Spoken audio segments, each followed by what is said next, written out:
Hi everybody, hope you're keeping safe and well. So it's Eating Disorder Awareness Week. As if you didn't know from me, I have been doing quite a lot of press and bits and pieces around it. As we know, eating disorders affect us all year round, but when we've got a chance to shout even louder, well, I go for it, hence why I'm probably looking a little bit like dazed and tired. However, I wanted to share something. I'll put it in the caption because I don't want to take up the time on this video, because I'd much rather you listen to the letter that I'm about to read instead. But it's about something that happened last year where I bumped into Joyce, who I believed helped save my life at the age of around 11 years old when I was in a psychiatric unit. And the reason I want to share it is because I have therapy, and I had therapy when I got back off holiday after bumping into Joyce after like 28 years. And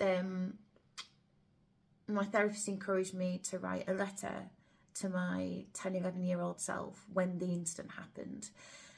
And I wrote it on the 2nd of July, 2023, and I haven't looked at it since.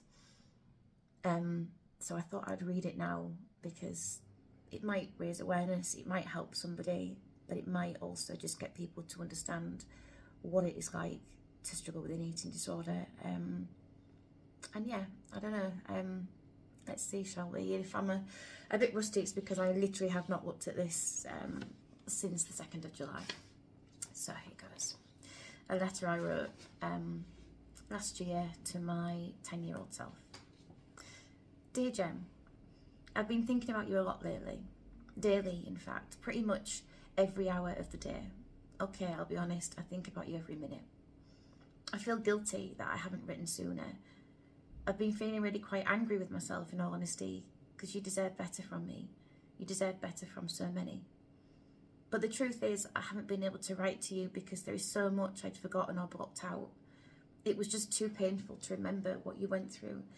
Yet, since seeing Joyce in the most surreal of situations some 28 years after she last held me, well, it brought it all back. And I'm sure it's not all of it. There'll be more to come. Some parts are pretty hazy, to be honest, and it feels a lifetime ago, yet it feels like yesterday. It seems so clear and vivid, yet I sometimes doubt it ever happened. Of course, I know it did. But what you know, that's different. You weren't to know. That wasn't your job. You weren't to know that this was going to lead to this. At that time, you just felt something switch inside you. Do you remember? I do. That moment you said, Dad, am I fat? God, if I could go back and make it so that those words were never said and that thought had never happened. If I could have just protected you more. You were 10 years old and you weren't to know. You weren't to know that just shy of a year after you uttered those words, you'd be given 24 hours to live, that you would be suddenly taken away in a wheelchair, put in a children's psychiatric unit and be away from your family and friends.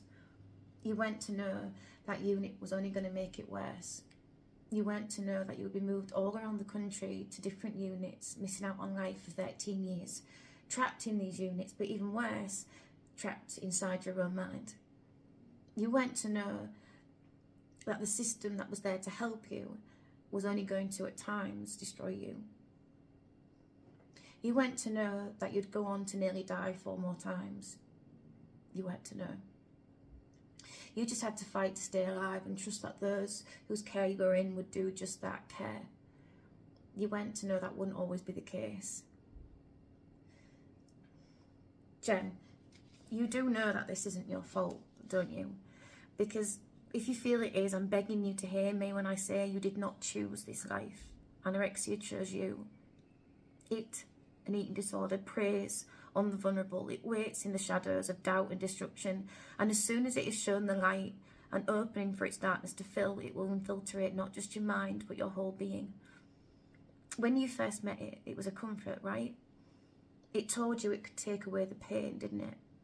It promised you that you didn't need anyone else, especially those who were bullying, abusing and hurting you, because it would take care of you. and you weren't to know it was all lies. I wanted to let you know I understand the pain so deeply and that you're not alone. I need you to hear me when I say this isn't your fault and you're not hurting those you love and who love you on purpose. That's what it does, you see. It tries to destroy everything around you. And when those you love tell you you're selfish and they get angry and scream at you, that's not you. That's the eating disorder getting its grips on everything that you treasure. And it won't stop until it has annihilated all that is dear to you. I know you are hurting and I'm confused as to why some of the staff are treating you as though you are nothing. I know they are goading you and playing mind games, but please just hold tight to Joyce and the ones who show you a glimmer of compassion. The ones who are hurting you, I don't know the answer as to why they're abusing their power, and I never will. Maybe it's tough love. Maybe they're unhappy in their own lives. Maybe they just aren't like us. I don't know. But what I do know is that in time you'll be able to forgive them and let go of the pain and anger. It won't be easy. It isn't easy. And I'm only just feeling able to write about these people now, 28 years later. But here we go. And I will do it on your behalf, with tears streaming down my face as I write it. I forgive you. We forgive you. You won't know it yet because it feels impossible, but you will get better. You will. And in the middle of all this pain you were going through, especially with your relationship with your mum and dad, and the family being scrutinised and destroyed by not just the eating disorder, but many of the healthcare professionals around you, I'm going to tell you something that will change your life forever. And that is, your mum and dad will be the ones that save you. With all the fighting going on as it tries to destroy you all, I bet you're thinking I'm lying, and that can't be true. All the hurt that is being caused as the therapists, nurses and more try to come between you and your parents, it will heal and it will only make your bond stronger. Together you will fight. Gemma, please know your work to know. I can't sit here writing and say if only you knew, because that isn't fair. And it isn't meant to be your journey. You were meant to go through this, no matter how hard and sadistic that seems you were. And one day you will start to understand what all of this was for. Remember that day you lost weight and the nurse on duty told you that you wouldn't be allowed your nighttime call to your parents? I'm sure you do.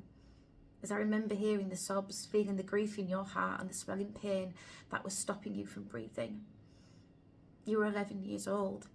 You were scared, broken, and all you wanted was to hear the only two voices in the world at that time that could bring you comfort.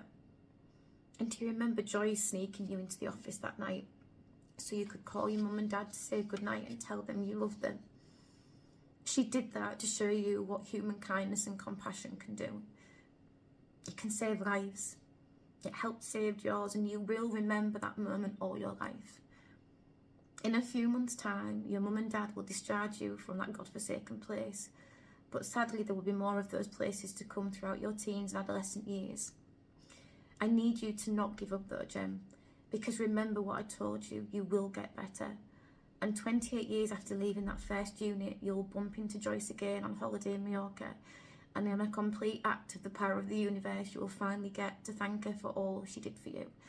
And you will hold her and sob in her arms again, just like you did all those years ago, with tears of relief, pain, anger, frustration, but most of all, gratitude that you got your moment. A moment that will remind you what you went through all of this and why you do what you do today. That's right, Gem. You did it. All those dreams you had of becoming an actress, they came true.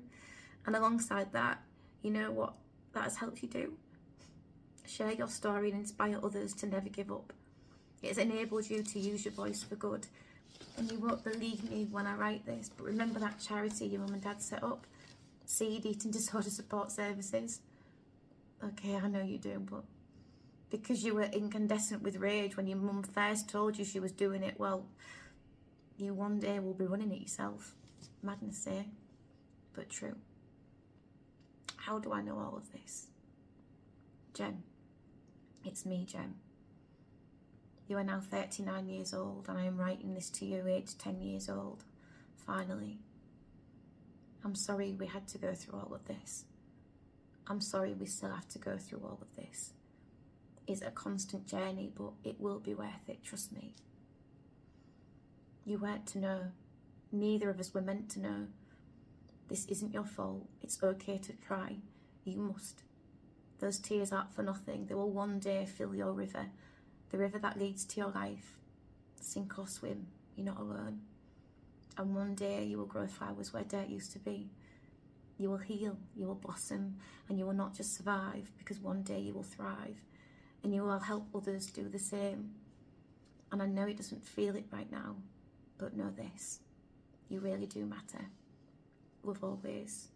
Jem Roten, 39 years, 2 months old, actress, presenter, public speaker, and CEO of Seed Eating Disorder Support Services.